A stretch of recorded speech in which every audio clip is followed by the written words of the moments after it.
gudoomiye xasan aad iyo aad baad u mahadsantahay waqtigaaga qaaliga inaad naga siisid waxoogay si aan waraysi kooban aan kula yeelno waxaan jeclaan lahaa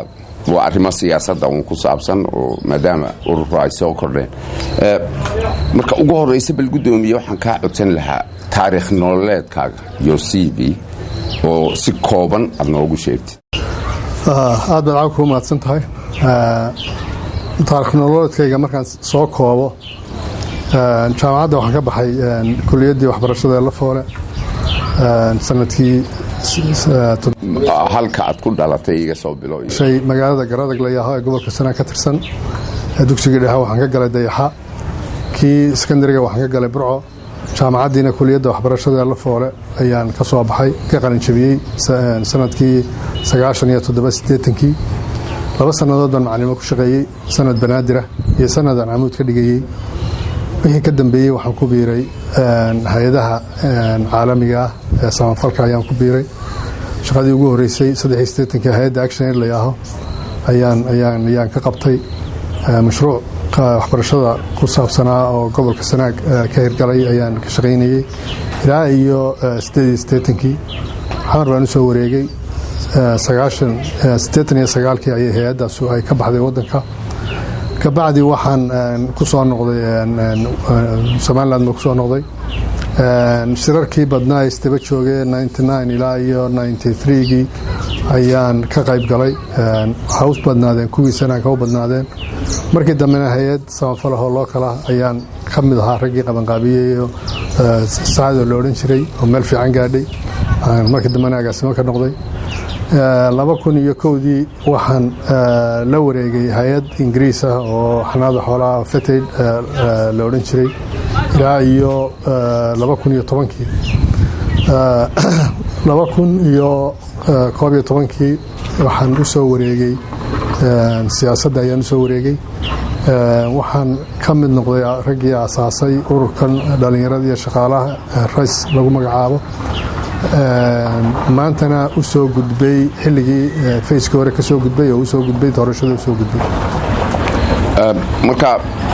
siyaasadda exactly goormaad ku soo beertay marka la eego inaan u soo banbaxo waxa weeyaan waa 2010 laakiin nolosheenu iyo siyaasaddu ma kala baxaan ilaa iyo 19 siyaasaddu ma ku jiray ama si dhimanaan ugu jiro ama si buuxdaan ugu jiray waxa jiray 3 xisbi qaran imika oo wadanka waliina jira tartankana ku jira 3 xisbi qaran midkee taageeri jirtay amaad ka tirsanay mar walba kulmiyana aan taageeri jiray okay kulmiyaad ahayd weliba kulmiya mucaarad waxa intii hore oo dhan mucaarad waxa muddo dheer ayaad mucaaradda ku jirtay intii uu mucaaradka ahaa oo weliba dhibi idin haysatay ama waxuun jireen waa taageeri jirtay markuu noqday xisbi al-xaakim maxaad uga wareegtay urur uga furatay mase u sheegtay haddii wax jiraan kolliba dee waxaa timid duruufo kalifay in saddexdii xisbiye jiray markaa looga maarmi waayey in ururo kale ay ku soo siyaadaan mar walbana waxa uu qofku ka fikirayaa sidee baad adigu waxtarkaagu uu ku qiimo badan yahay waxaan isri malaa adigoo hogaamiya urur siyaasi ah ayaa ka qiimo badan inaad meelo dhexe aad kaga jirto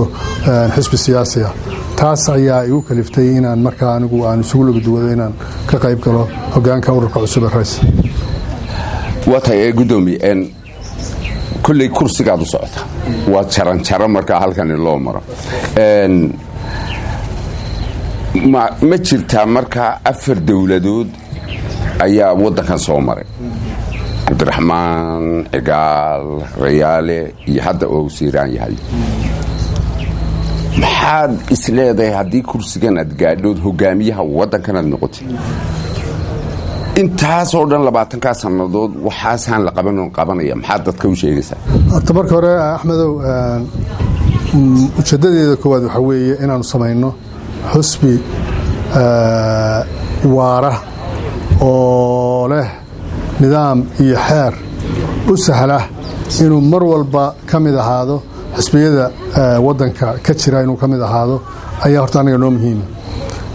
kursigu waana wax la gaari karaa waana wax dee lagaga guulaysan karaayo isagu kaas baratama ku xiran yahay laakiin anaga muhiimadda kooda waxay noo tahay in horta xisbi la helo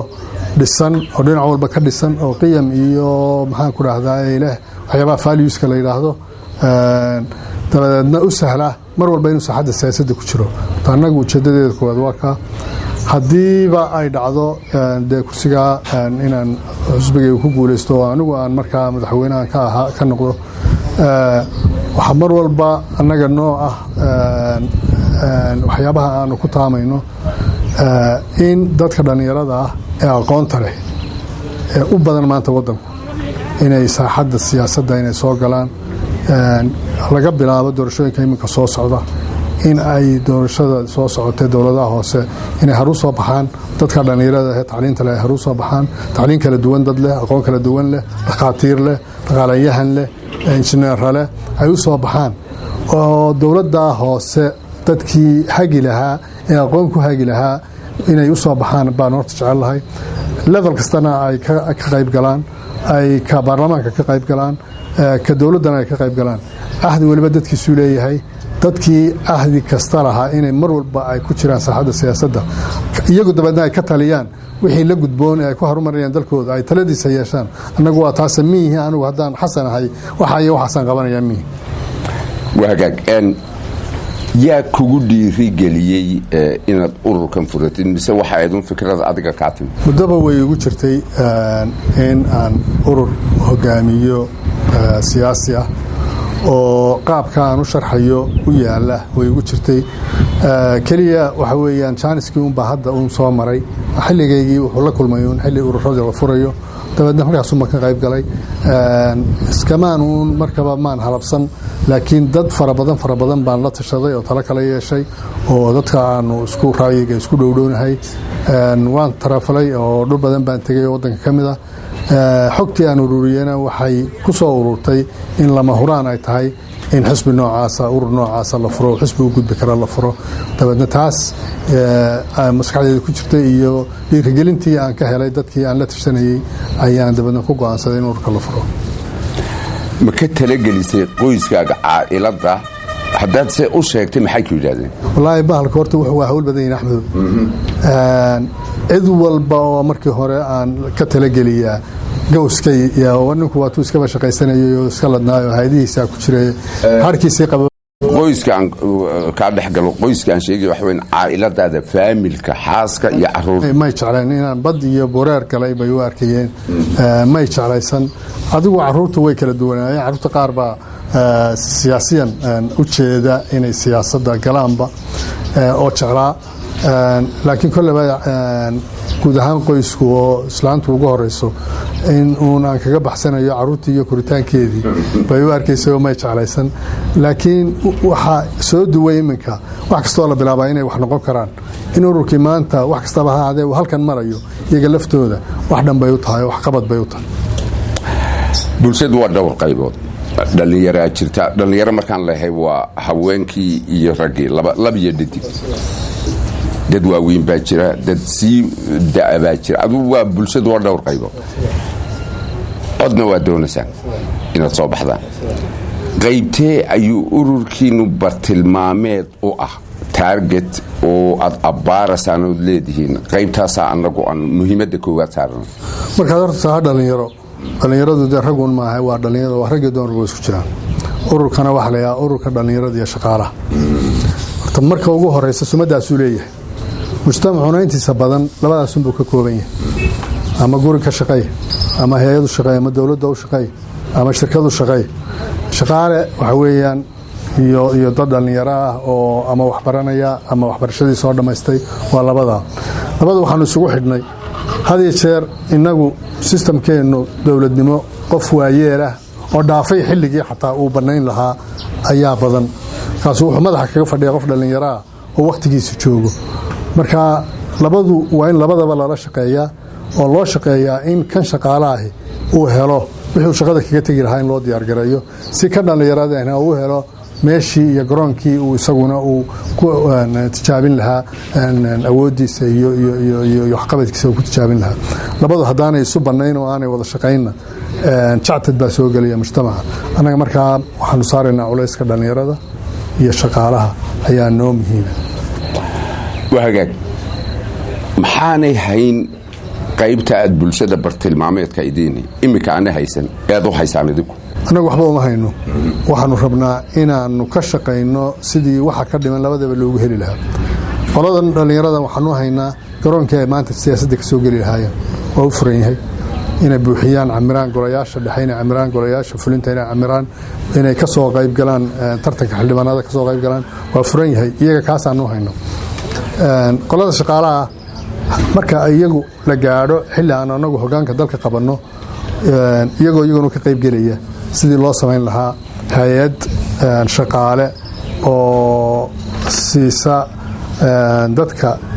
ka gabooba shaqada ka gabooba kafaalad qaada ama pension siisa ayaanu ku tala jirnaa haddii la yidhaahdo inaanu samayno inta xoogga leh ee shaqaynaysana inaanu mar walba aqoontooda iyo waxqabadkooda inaanu kor u qaadno oo tababar siino wixii ka dhiman aanu buuxino si ay ahaadaan dad firfircoon xubno firfircoon shaqada ku beegan fuliya ay u noqdaan wahagaag dhanka kale aanu wareegno furitaanka urur siyaasadeed ma dhib yara xasan waabad sheegtayba waxa kaloo dhan marka laga tago dhaqaale xoog la buu u baahan ka xasan ahaan waxaad ii sheegtay inaad intaa ama hay-adu ama shaqaalunaad soo hay xaggeed ka keentay dhaqaalaha intaa leegeed ururku weyd dadka aanu taladiisa aanu wareejinay ballaadhnaa aanu ka tashanay inaanu furno oo samayno ururka iyo wixii fakarkaa nala qaatay ayuunbaa qaadhaamay waxaanu maanta ku dhaqaajinay ururka sidaad u sheegtayna waa xaqiiqa dhaqaalo badan buu ururku u baahan yahay waa dab iska dhaxayo oo aad lacag ku shubayso weeyaan ma hawl yara maantana hawl fara badani wayna sugaysaa insha allah waxaanu ku rajo weynahay inaanu itaalka iyaga wixii uu u baahdo inaanu ku guulaysan doono kala bixidda ururadu waxay ku xidhantahay golayaasha deegaanka ee lasoo dooranayo urur walba intuu helo right dadkuna waxaad moodaa in badan oo bulshada ka tirsan golahan deegaanka micnihiisaba inaanay aqoon bal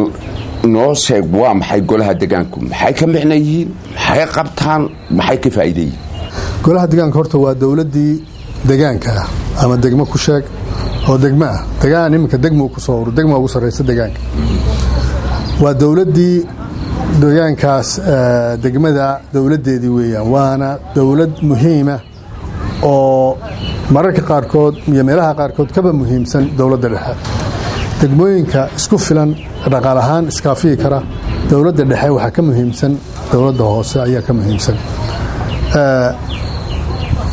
faham darro badan baa ina kaga jirta dowladda hoose waxay tahay waa dowlad mustaqila waa dowlad kawnsulkeeda la doortay iyo guddeeda la doortay guddoomiyaheedu doorasho ku yimi madaxweynuhu aan waxba ka bedeli karayn kawnsalkaa uu ka mid yahay meeyarka uu bedeli karo wax ka bedeli karo dhaqaale soo galo dhaqaalo ballaaran soo galo horumarka degmada wax badan ka qabsan karta oo aan ku xidhnaan karin ama waxba ka sugaynin dowladda dhexe fahamkaas wuu yaryahay dadka had iyo jeer buuxiyaana ma aha dhammaantood dadkii ku habboonaa inay golaha ku jiraan aqoon badan baa ka maqan dadka laftiisa wacyigelin badan bay dadka u baahan tahay ururada ay uga baahan tahay si ay waajibkooda ay u gutaan waa in iyaguna la xulaa dadkii ku habboonaa dadka dooranayana waa in wacyigelin ballaaran la siiyaa dadka ay dooranayaan dhab ahaantii kuwa ay yihiin iyo waajibka ay ka sugayaane kala gudboon in wacyigelin badan laga siiyaa bay u baahan yihiin intaan la soo daron kolley shuruudaa jira ku xidhan qofka xubinka noqonaya golaha deegaanka ma jiraan ogaalkaa shuruuda ku xidhan oo marka horeba lagu kala reebo haddayse jirto golayaasha deegaankee maanta jira ma kuula muuqdaan kuwo shuruudihii fuliyey wixii loo igmadayna ka soo baxay mise kuwa ku fashilmo weyn guud ahaan dhaliil badan baa ka jirta muddo dhaafka ay muddo dhaafeenna way iyaga ka dhanbay tahay oo wax walba hadday muddadooda dhaafaan waxaa laga yaabaa qiimihii ay lahaayeen inay hoos uga dhacaan iyaga laftooda waqti adag baa la kulmay oo maxaan ku dhahdayay council la doorto oo degaan golo degaan oo la doorto ummaddu muddo dheer baa ugu dambeysay intii dowladdii kacaanka ahayd ay waddanka xukumaysay wax la doortay may jirin beriga horena dadka maanta dhulka jooga wax yar baa garanaya waxay ahaayeen iyo qaabkii loo mari jiray aqoon darro badani way ka jirtay dadka markaa soo galay golayaasha degaanku shuruudihiina dad buuxiyey way jiraan laakiin badidoodu dad buuxiyey aan buuxin bay u badnaayeen aqoonina uga dhiman tahay waxa xilkoodu yahay iyo waajibaadkoodu wuxuu yahay markay taas iyagoo ballaadhan oo tiro ballaadhan runtii dhaliisha kale ee had iyo jeer meesha ku jirta waxa weeye tiro ballaadhan oo aanay degmana qaadi karayn marka la eego ayaa lagu joogaa u baahanna in dib loo eego oo ama haddii loo daynayo sidaana wax soo saarkooda iyo waxqabadkooda dib loo macneeyo oo loo fasiro marka kolleyba ma dhaliilayn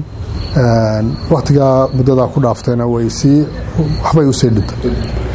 maydin diyaarbaa imika intii idinka qaybgeli lahayd ee aad soo xuli lahaydeen hadday haa tahay ma idinkunbaa soo xulay mise dad baa idinla soo xulo horta marka hore qaybta hore su-aashu waxa weeyaan dhul badan dad badan baa nooga diyaara meelo badan oo ama dadku wax ka dhiman yihiinna way jiraan haddaan qaybta dambe u soo gudbo ururku laba ujeedo in laiswaafajiyaa bay u baahanta waxaanu jecel lahay annagu dad wanaagsan oo nadiifa oo sumcad ku leh oo mujtamaca ku leh oo aqoontii leh in ay golayaasha degaanka yimaadaan waxaa dhinaca kale yaalla dadkaasu inay mandate sitaanoo dadka ay wakiilka ka noqonayaan inay kalsooni ka wataan qaybtaa kale annagu ma xukunno marka sidii labada laysugu keeni lahaaba had iyo jeer dhibaataa marka 100% ma helaysid dadkii aad adigu u baahnayd mar walba waxa ku jira dad kriteeriyadii ama shuruudii aan buuxinaynin inaad isku qaadato weeyaan laakiin tirada badan hada jeer inaad raacdo ay tirada badan aad hato aad adigu doonaysid waa hagaag laba loo eega oo dadkuna u badan yahay mid weeyaan qofkan aad xulanaysaa in reerkiisu deegaankaasi uu yahay reer aad ugu tiro badan oo cod ka helaysa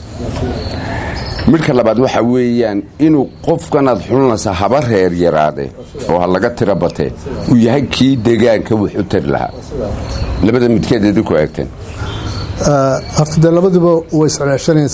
siyaabo qaarkood bay isu miisaami karaan waxaa jira qof reer yar oo laakiin dad badan kasban kara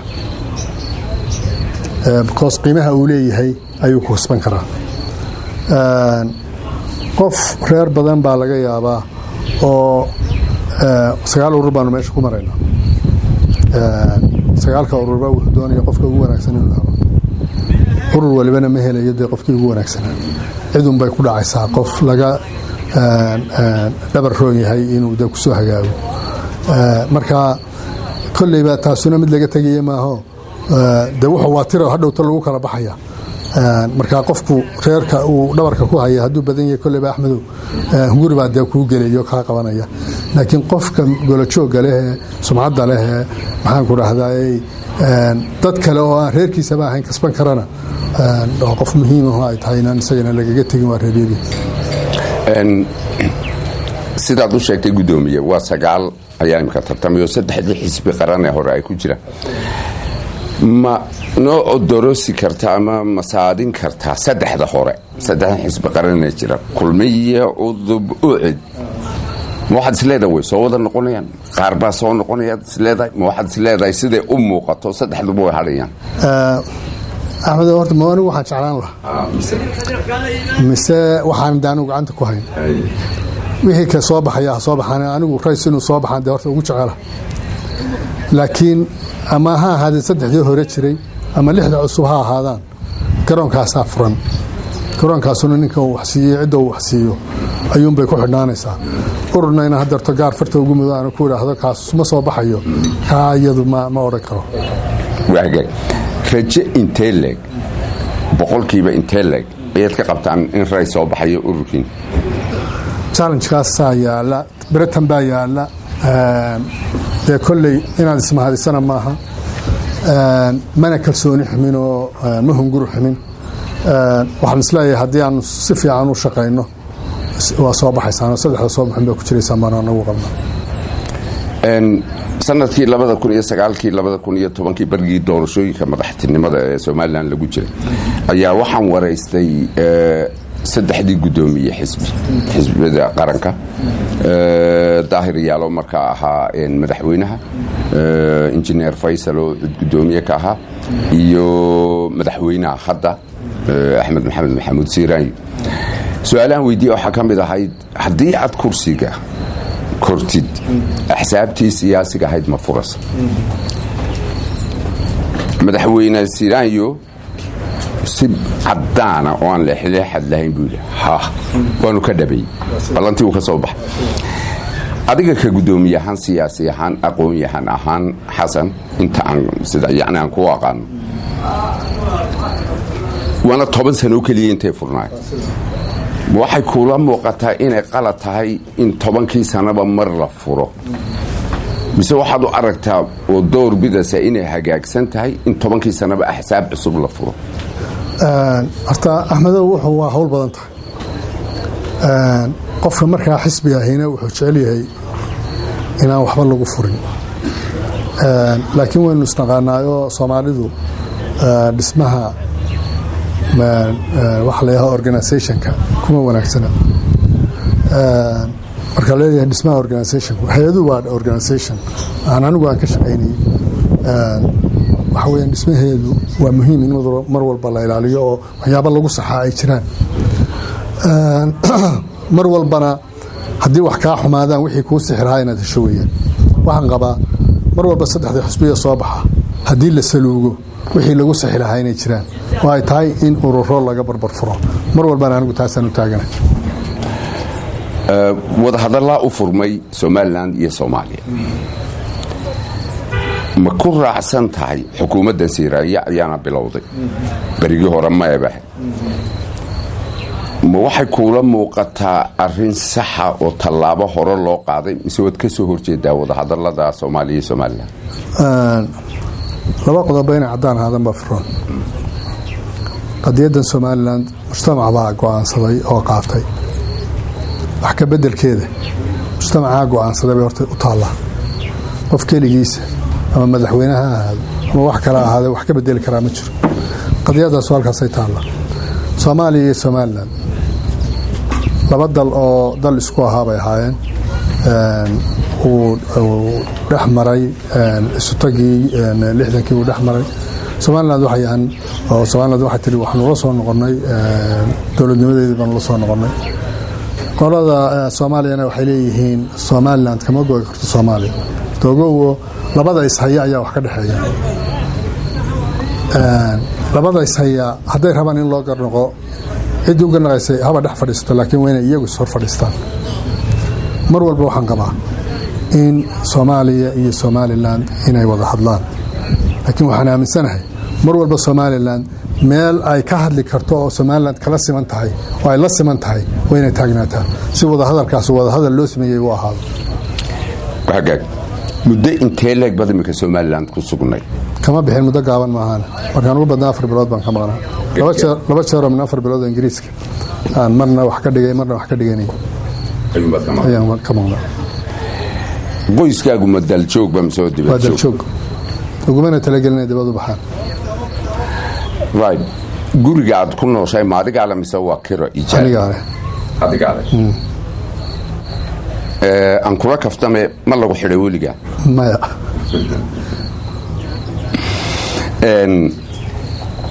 madaxweynaha Ethiopia magaciisa ma taqaan ra'iisul wasaaraha baan qana Melasa aynu ka gudubno ra'iisul wasaaraha Djibouti magaciisa ma taqaan Dilete Ahmed Dilete waqtiga aad firaaqada leedahay